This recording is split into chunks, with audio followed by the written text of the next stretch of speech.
Hello hello प्रिय विद्यार्थियों, मैं गौरव कुमार यादव अपने चैनल रेड क्लाइमेक्स स्टडी पर आप लोगों का तहे दिल से हार्दिक स्वागत अभिनंदन वंदन करता हूं। प्रिय विद्यार्थियों, मैथ में आज हम लोग एक नया चैप्टर शुरू कर रहे हैं, रेशियो एंड प्रपोर्शन, जिसका नाम है अनुपात और समानुपात। तो प्रिय विद्यार्थियों, ना बात करते हुए चलिए शुरू करते हैं चैप्टर अनुपात। सबसे पहले प्रिय विद्यार्थियों हम लोग रेशियो के बारे में पढ़ेंगे। रेशियो क्या होता है, बहुत ही शानदार चैप्टर है, आप लोग कॉपी पेन लेकर अवश्य बैठें। सबसे पहले प्रिय विद्यार्थियों अनुपात होता क्या है। अनुपात को प्रिय विद्यार्थियों हम लोग इस वाले चिन्ह से इस प्रकार से व्यक्त करते हैं। इसकी हम लोग अगर परिभाषा की बात करें तो हम लोग कह सकते हैं जब दो या दो से अधिक राशियां एक ही पद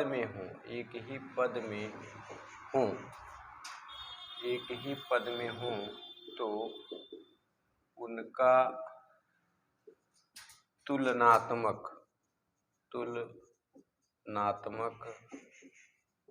अध्ययन ही अनुपात कहलाता है।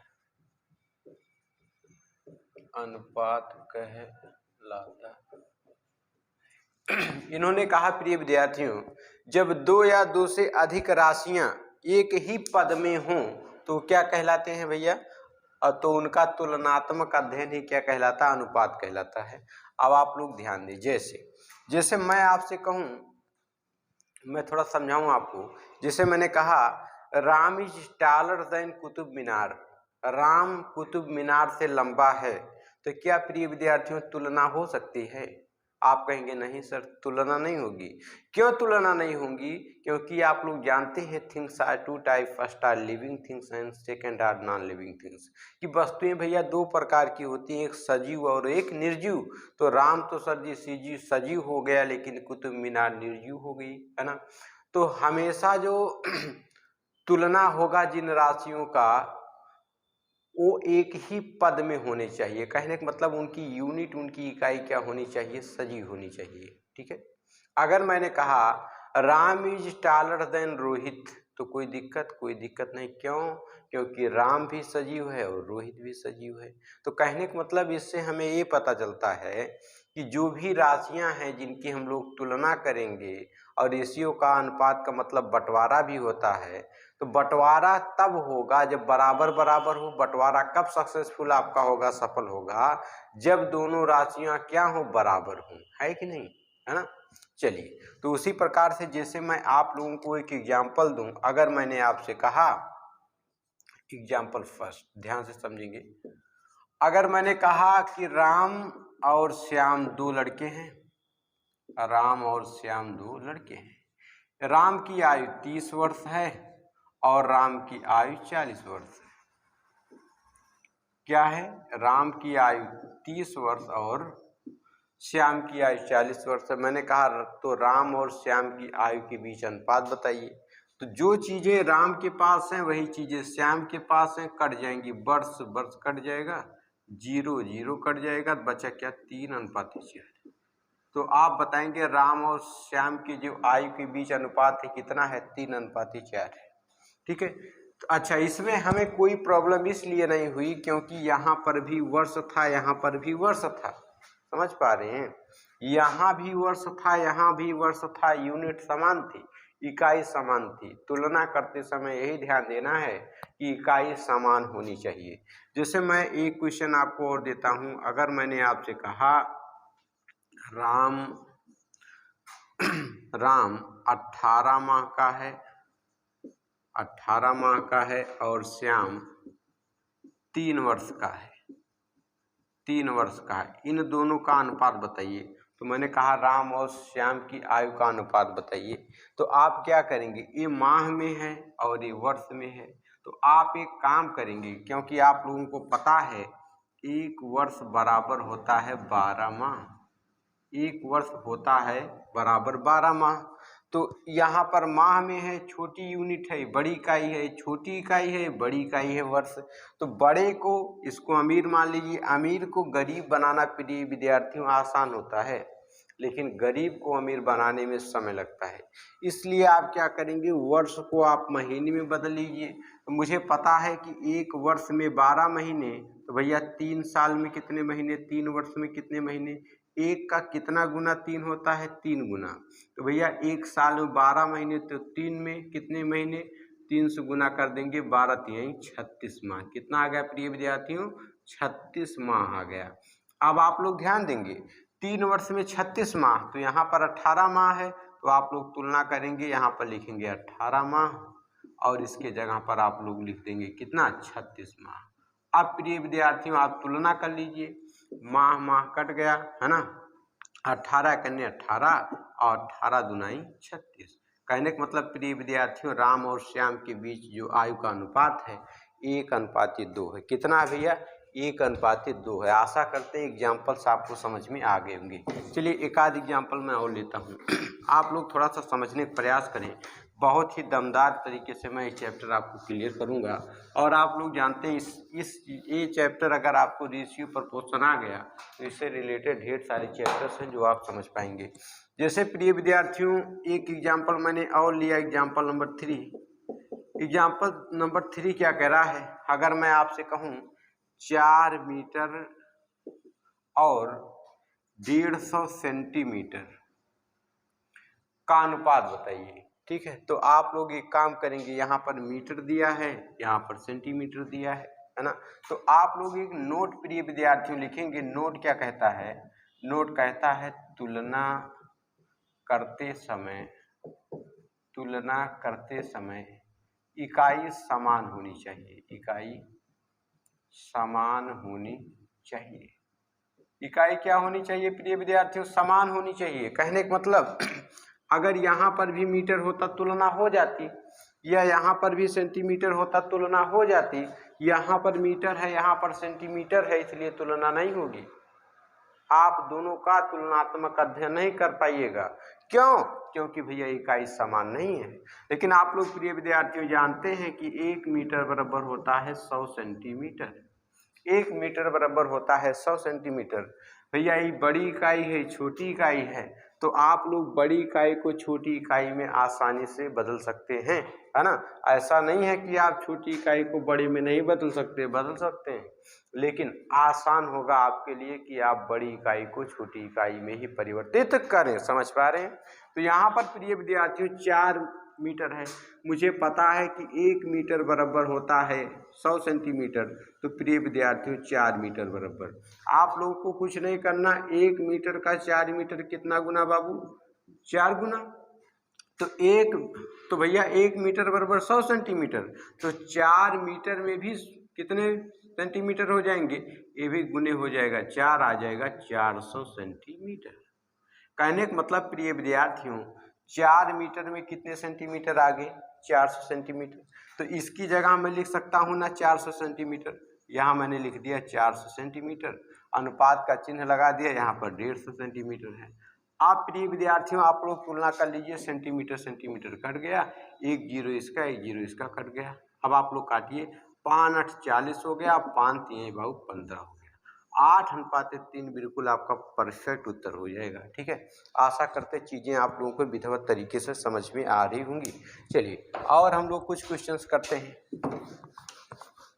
कुछ क्वेश्चंस हम लोग और करते हैं। आशा करते हैं कि आप लोग समझ गए होंगे कि अनुपात और समानुपात। अभी तो हम लोग अनुपात पढ़े, फिर हम लोग तदुपरांत पढ़ेंगे समानुपात। अगर प्रिय विद्यार्थियों मैंने कहा एक रेलगाड़ी की चाल 36 किलोमीटर प्रति घंटा है, एक रेलगाड़ी है, पहली वाली रेलगाड़ी है जिसकी चाल है प्रिय विद्यार्थियों 36 किलोमीटर प्रति घंटा, और एक दूसरी वाली रेलगाड़ी है जिसकी चाल है 72 मीटर प्रति सेकंड, 72 मीटर प्रति सेकंड। मैंने कहा तो दोनों रेलगाड़ियों की चालों का अनुपात बताइए।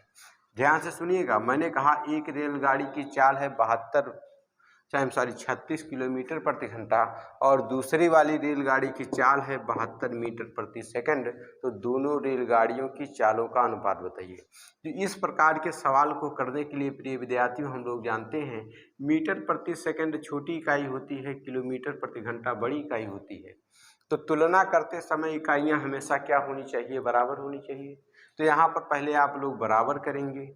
ये बड़ी इकाई है, बड़े को छोटा बनाना आसान है। कहने का मतलब प्रिय विद्यार्थियों आप लोग जानते भी हैं, यहाँ पर लिखा है 36 किलोमीटर प्रति घंटा। इसको हम लोग प्रिय विद्यार्थियों मीटर प्रति सेकंड में बदलेंगे। मीटर प्रति सेकंड में बदलने के लिए इसको प्रिय विद्यार्थियों हम लोग 5/18 से क्या करेंगे, भाग कर देंगे। तो 18 करने 18 दुनाई 36, 5 दुनाई 10 आ गया। कहने का मतलब आ गया 10 मीटर प्रति सेकंड। कितना आ गया भैया, 10 मीटर प्रति सेकंड। जब 36 किलोमीटर प्रति घंटे को मैंने मीटर में बदला तो आ गया 10 मीटर प्रति सेकंड। अब यहाँ पर मीटर प्रति सेकंड है ही 72 मीटर प्रति सेकंड। तो आप लोग अब तुलना कर लीजिए प्रिय विद्यार्थियों। मीटर प्रति सेकंड कट गया, 2 काटिए, 2 पंचे 10 और यहाँ पे 2 तिहाई 6 हो गया, 2 छक 12, 5:36 प्रिय विद्यार्थियों आपका बिल्कुल परफेक्ट उत्तर हो जाएगा। आशा करते हैं इतने एग्जाम्पल्स में आप लोग विधिवत तरीके से समझ गए होंगे। ठीक है, समझ में आ गया कि भैया तुलना करते समय इकाई क्या होनी चाहिए, बराबर होनी चाहिए। अनुपात की परिभाषा आप लोगों ने याद कर लिया होगा। जब 2 या 2 से अधिक राशियां एक ही पद में हों और उनका तुलनात्मक अध्ययन जो हम लोग उनका तुलनात्मक अध्ययन करते हैं वही क्या कहलाता है, अनुपात कहलाता है। कहने का मतलब प्रिय विद्यार्थियों जब 2 राशियां एक ही पद में हों और उनका तुलनात्मक अध्ययन क्या कहलाएगा, अनुपात। अब आप लोग सवाल देखिए, पहला सवाल क्वेश्चन नंबर फर्स्ट प्रिय विद्यार्थियों ध्यान दीजिएगा। क्वेश्चन नंबर फर्स्ट क्या कह रहा है, कह रहा है यदि 4x बराबर 3y हो तो x अनुपाते y का मान ज्ञात करें। ये क्वेश्चन नंबर फर्स्ट है। इसको मैं प्रिय विद्यार्थियों 3 तरीके से आपको बताऊंगा। तो मेथड नंबर वन क्या कह रहा है मेथड नंबर 1 मैं कह सकता हूँ 4x बराबर 3y बराबर मैं के मान सकता हूँ। क्या मान सकता हूँ कि बिल्कुल बेसिक के पेवर में बेसिक आपको बता रहा हूँ। पहले आप लोग बेसिक देखिए, इसके बाद हम लोग सेकंडों में लगाना सीखेंगे। तो 4x बराबर 3y बराबर मैंने एक संख्या मान ली प्रिय विद्यार्थियों के। तो मैं यहाँ पर कह सकता हूँ कि भैया 4x बराबर क्या होता है के, और यहाँ मैं कह सकता हूँ कि 3y बराबर क्या होता है बेटा, के होता कि नहीं, मैंने के मान लिया। अब मुझे x बराबर निकालना है तो x बराबर मैं कह सकता हूँ k/4 क्या हो जाएगा, k/4। यहाँ पर मैं y बराबर कह सकता हूँ k/3। अब आप लोग प्रिय विद्यार्थियों ध्यान देंगे, ध्यान आपको ये देना है। अब अगर मैं यहाँ पर लिखूँ कि x अनुपाते y बराबर, तो आप कहेंगे k/4 और यहाँ पर k/3। अब प्रिय विद्यार्थियों क्या करना है आपको, इस 4 और 3 का एलसीएम ले लेना। क्या लेना है, एलसीएम। तो 4 और 3 का एलसीएम प्रिय विद्यार्थियों कितना आएगा, 12 आएगा। कितना आएगा भैया, 12 आएगा। घबराना नहीं है। बहुत सारे बच्चे लोग हैं x और y देखकर घबरा जाते हैं, घबराना नहीं है। घबराएंगे कभी नहीं सीख पाइएगा, बिल्कुल जीरो पढ़ा रहा हूँ। अगर आप लोग मेरे साथ चलने का प्रयास करेंगे जरूर अच्छी तरीके से समझ पाएंगे। एलसीएम आ गया प्रिय विद्यार्थियों 12। कितना आ गया, 12। तो मैं कह सकता हूँ x अनुपाते y बराबर, यहाँ मैं लिख सकता हूँ k की जगह 12 लिख दूँ, 12/4 और यहाँ पे 12/3। तो प्रिय विद्यार्थियों जब आप काटेंगे 4 तिहाई 12, यहाँ फिर 3 आ गया, 3 चौक 12 प्रिय विद्यार्थियों यहाँ 4 आ गया है ना। तो x अनुपाते y बराबर क्या आ जाएगा, x अनुपाते y बराबर आपका क्या आ जाएगा, 3:4 आ जाएगा। यही आपका बिल्कुल परफेक्ट उत्तर हो जाएगा कि x अनुपाते y का मान कितना आ जाएगा, ये आ जाएगा 3:4। अब इसका मेथड नंबर 2 देखिए प्रिय विद्यार्थियों। मेथड नंबर 2 क्या कह रहा है मेथड नंबर 2 में एक नोट लिख देते हैं। नोट क्या कहता है, यदि अनुपात गुणे में हो तो एक दूसरे के विपरीत होते हैं। अब आप लोग ध्यान देंगे प्रिय विद्यार्थियों, जैसे यहाँ पे इन्होंने कहा था कि 4x बराबर 3y, तो मैं कह सकता हूँ बीच में गुणे का चिन्ह है कि नहीं।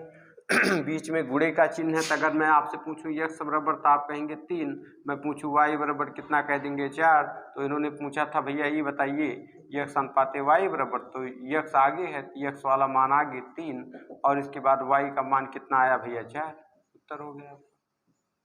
ठीक है, इस प्रकार से भी कर सकते हैं। मेथड नंबर 3 आप लोग प्रिय विद्यार्थियों ध्यान दें।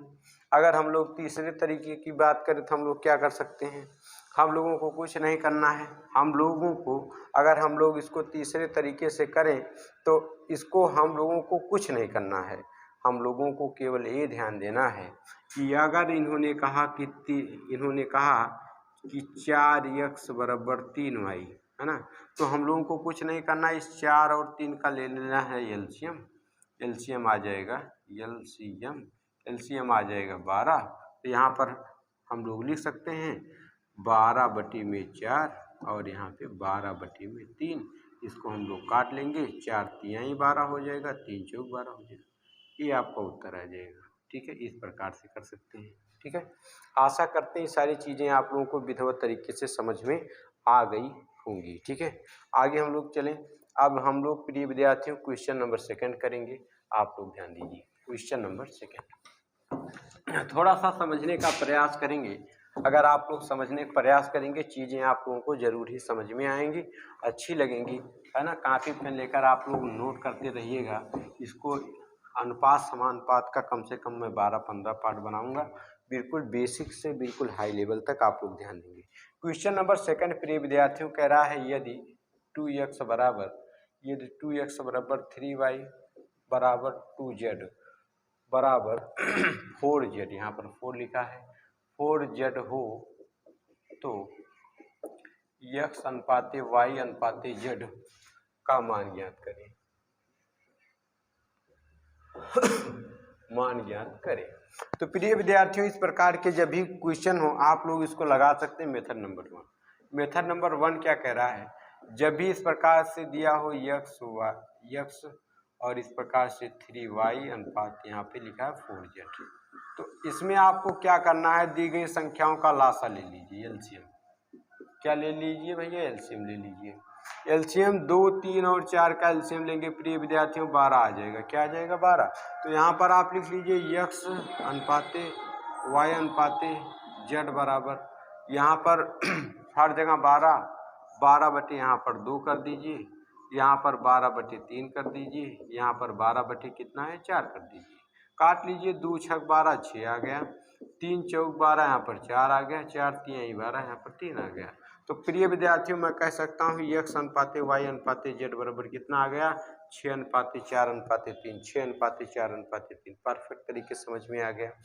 अगर प्रिय विद्यार्थियों इसी क्वेश्चन को मैं मेथड नंबर 2 से करूं, मेथड नंबर 2 आप लोग ध्यान देंगे। मेथड नंबर 2 का मैं पहले नोट लिख देता हूं। नोट, मेथड नंबर 2 का नोट क्या कहता है जिस भी पद का अनुपात निकालना हो उसे छुपाकर शेष पदों का आपस में गुणा करते हैं।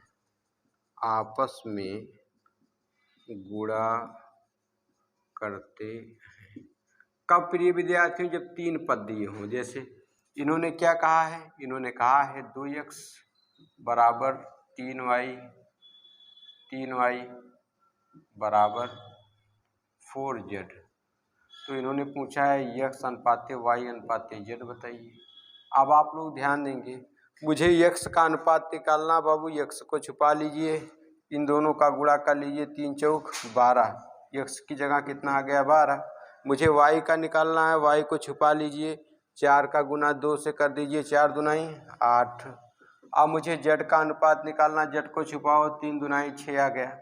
प्रिय विद्यार्थियों बड़ी तलवार से कट जाएंगे, 2 छक 12, 2 चौक 8 और 2 तिहाई 6, कितना आ गया बाबू लोग बताइए, 6:4:3 आ गया, 6:4:3 आ गया। अभी बोलिए परफेक्ट तरीके से समझ में आ रहा है कि नहीं आ रहा है, चीज़ें आप लोग समझ पा रहे हैं, अच्छी लग रही हों तो शेयर जरूर करें भैया, लाइक कर दिया करें, आप लोग जितना हमें प्रोत्साहित करेंगे बेहतर तरीके से मैं एक एक चीज़ें आप लोगों को बेहतर तरीके से पढ़ाता रहूँगा। आगे प्रिय विद्यार्थियों अगला प्रश्न हम लोग देखते हैं। पहले पार्ट में मैं बेसिक ही बताऊंगा आप लोगों को, थोड़ा सा बेसिक क्वेश्चन करेंगे। आगे अगला प्रश्न आप लोग ध्यान देंगे। अगला प्रश्न कह रहा है, चलिए एक 4 नंबर शायद है, 4 नंबर प्रश्न है। कह रहा है यदि A अनुपाते B बराबर 4:5 4:5 और B अनुपाते C बराबर 5:3 हो तो इसमें प्रिय विद्यार्थियों 2 क्वेश्चन दिया। पहला कह रहा है A अनुपाते B अनुपाते C का मान ज्ञात करना है। दूसरा क्वेश्चन प्रिय विद्यार्थियों कह रहा है A अनुपाते C बताइए। ठीक है, तो इस प्रकार के जब भी प्रश्न हो प्रिय विद्यार्थियों तो आप लोग ध्यान देंगे। आप लोग यहाँ पर क्या करेंगे आप लोगों को पता है A का मतलब कितना आ गया 4, B का मतलब कितना है 5, यहाँ पर B का मतलब कितना है 5, C का मतलब कितना आ गया 3। कहने का मतलब प्रिय विद्यार्थियों अगर मैं लाइन्स लिख सकता हूँ ए बी सी, जहाँ जहाँ मुझे A दिखाई देगा वहाँ मैं क्या लिखूँगा 4, जहाँ मुझे B दिखाई देगा 5 और जहाँ मुझे C दिखाई देगा वहाँ मैं क्या लिखूँगा 3 लिखूँगा। आप ध्यान देंगे जब भी आपको तीनों रेशियो निकालना हो A अनुपाते B अनुपाते C, आप लोग लाइन से इस प्रकार से लिख लेंगे ABC। आप प्रिय विद्यार्थियों ध्यान देंगे AB कितना है 4:5, इसके नीचे 4:5 लिख लेंगे। यहाँ एक जगह खाली हो गई। अगली लाइन में आ जाएंगे B अनुपाते C दे रखा है तो BC लिख लेंगे, 5:3 कर देंगे। यहाँ प्रिय विद्यार्थियों की जगह खाली हुई। अब भाई जहाँ पर खाली जगह है वहाँ पर पड़ोसी का कब्जा होगा तो यहाँ पर 5 को आगे बढ़ा देंगे, यहाँ पर भी A वाला 5 आगे बढ़ जाएगा। अब इन लोगों का भैया गुणा कर लेंगे, 5 चौक 20 हो जाएगा। कितना हो जाएगा 20, 5 25 हो जाएगा और 5 कितना हो जाएगा 15। ये तीनों संख्याएं एक संख्या से कट जाएंगी भैया, 5 चौक 20 होता है, 5 25 होता, 5 15, 4:5:3। ये बाबू लोग आपका बिल्कुल परफेक्ट उत्तर होगा 4:5:3। ठीक है, अच्छा आपसे पूछा था दूसरा दूसरा क्वेश्चन इसी में पूछा था A/C बताइए। A का मान कितना आया भैया लोग 4 आया, C का मान कितना आया 3 आया, तो A आपका दूसरे का उत्तर हो जाएगा 4:3। या प्रिय विद्यार्थियों जब भी आपसे पहले और आखिरी वाले का अनुपात पूछे तो ऐसे भी आप लोग कर सकते हैं। इसका मैं मेथड नंबर 2 बता रहा हूँ विधिवत तरीके से। देखिए जब भी आपसे पूछेगा A अनुपाते C बताइए, अनुपात का मीन्स बटा भी होता है, मैंने लिखा रखा, आप लोग नोट में लिख लीजिएगा। अनुपात का मतलब बटा होता है, बटे का मतलब प्रिय विद्यार्थियों मैं कह सकता हूँ A/C। तो प्रिय विद्यार्थियों आप करेंगे A/B कर देंगे इंटू B/C कर देंगे। तो यहाँ पर प्रिय विद्यार्थियों B कट जाता है तो लास्ट में AC का मान बच जाता है। अब आप AC निकाल लीजिए। AB का मान कितना दे रखा है 4:5, तो 4:5 को मैं लिख सकता हूँ 4/5।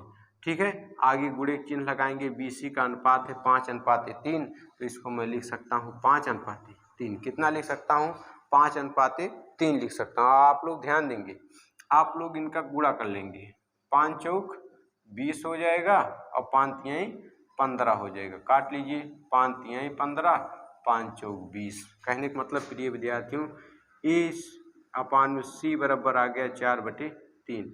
A का मतलब 4 और C का मतलब 3। अगर आप लोग A रेशियो इसको C लिखते हैं तो A का मान कितना है 4 और C का मान कितना है 3। ये आपका बिल्कुल परफेक्ट उत्तर हो जाएगा 4:3। अभी आपने यहाँ पे निकाला था। ठीक है, आशा करते हैं ये सारी चीज़ें आप लोगों को विधिवत तरीके से समझ में आ गई होंगी। आगे हम लोग क्वेश्चन नंबर 5 करते हैं। क्वेश्चन नंबर 5 आज का आखिरी प्रश्न प्रिय विद्यार्थियों आप लोग ध्यान देंगे। क्वेश्चन नंबर 5 कह रहा है यदि 4A बराबर 5B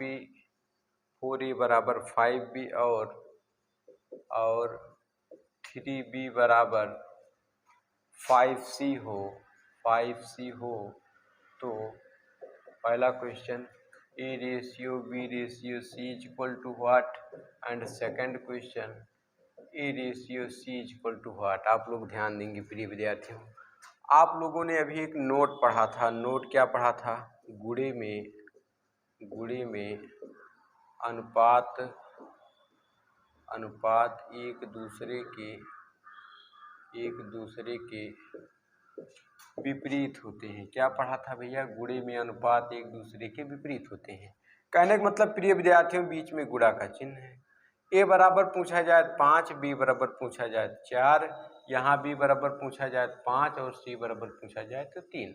अब आप लोग ध्यान देंगे, आप लोग लिख लेंगे ए बी और सी, इस प्रकार से लिख लेंगे।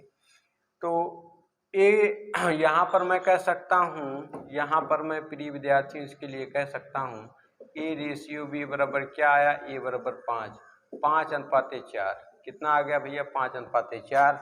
अगर मैं बी अनुपाते सी निकालूंगा, बी का मान कितना? 5:3 यहाँ पर आ जाएगा। अब आप लोग यहाँ पर लिख लीजिए ए अनुपाते बी अनुपाते सी। ए बी का मान आया 5:4, यहाँ पर एक जगह खाली हो गई। बी सी का अनुपात आया 5:3। प्रिय विद्यार्थियों, यहाँ पे एक जगह खाली है। यहाँ पर आप लोग 4 बढ़ा देंगे, यहाँ पर आप लोग 5 बढ़ा देंगे। आपस में इनका गुणा कर देंगे, 5 25 हो जाएगा, 5 चौक 20 हो जाएगा, 4 3 12 हो जाएगा। अब प्रिय विद्यार्थियों, अगर ये लोग करते हैं काट लीजिए, लेकिन कटेंगे नहीं, तो यही आपका उत्तर हो जाएगा। अब दूसरा क्वेश्चन, ये तो पहले क्वेश्चन का उत्तर हो गया, ठीक है। अब अगर दूसरा क्वेश्चन उन्होंने पूछा ए सी बताइए, ए अनुपात सी बताइए, तो एक मान बाबू लोग कितना आया? 25, और सी का मान कितना आया? 12। तो 25:12 कितना आ जाएगा? 25:12। या आप लोग जब भी पहला वाला आखिरी वाला पूछे, तो मैं तो बार बार कहूँगा आप लोग इसी प्रकार से लगाएं कि ए रेशियो सी पूछा है तो इसको मैं बटे में लिख सकता हूँ ए अपान में सी, तो ए बटे बी लिख देना, इंटू बी बटे सी लिख देना, बी अपान में सी। अब बी आपका कट जाएगा, बचा क्या? ए सी। मान पुट करके रख लीजिए, ए रेशियो सी आपको निकालना है। ए बी बराबर 5:4 है, तो इसको मैं 5/4 लिख सकता हूँ नहीं भैया? और बी बटे सी है, बी रेशियो सी को इसको मैं 5/3 लिख सकता हूँ, 5/3। इनका प्रिय विद्यार्थियों आपस में गुणा कर लीजिए, 5 25 हो जाएगा और 4 3 12 हो जाएगा। कहने का मतलब ए बराबर 25 आ गया, बी बराबर कितना आ गया? 12। अगर मैं इसको इस प्रकार से लिखूंगा तो मैं लिखूंगा 25:12। ये आपका उत्तर हो जाएगा, ठीक है। आशा करते हैं आप लोगों को बिल्कुल विधिवत तरीके से समझ में आ गया होगा। तो प्रिय विद्यार्थियों, पार्ट नंबर 1 बेसिक में बस इतना ही। आशा करते हैं आप लोगों को अच्छा लगा होगा। तो प्लीज़ लाइक से सब्सक्राइब चैनल को अवश्य करें। ऐसे ही आप लोग अच्छे से पढ़ाई लिखाई करते रहें। मिलते हैं किसी अन्य पार्ट में, तब तक के लिए आप लोग खुश रहें, व्यस्त रहें, मस्त रहें, अच्छे से पढ़ाई लिखाई करते रहें। जय हिंद, जय भारत।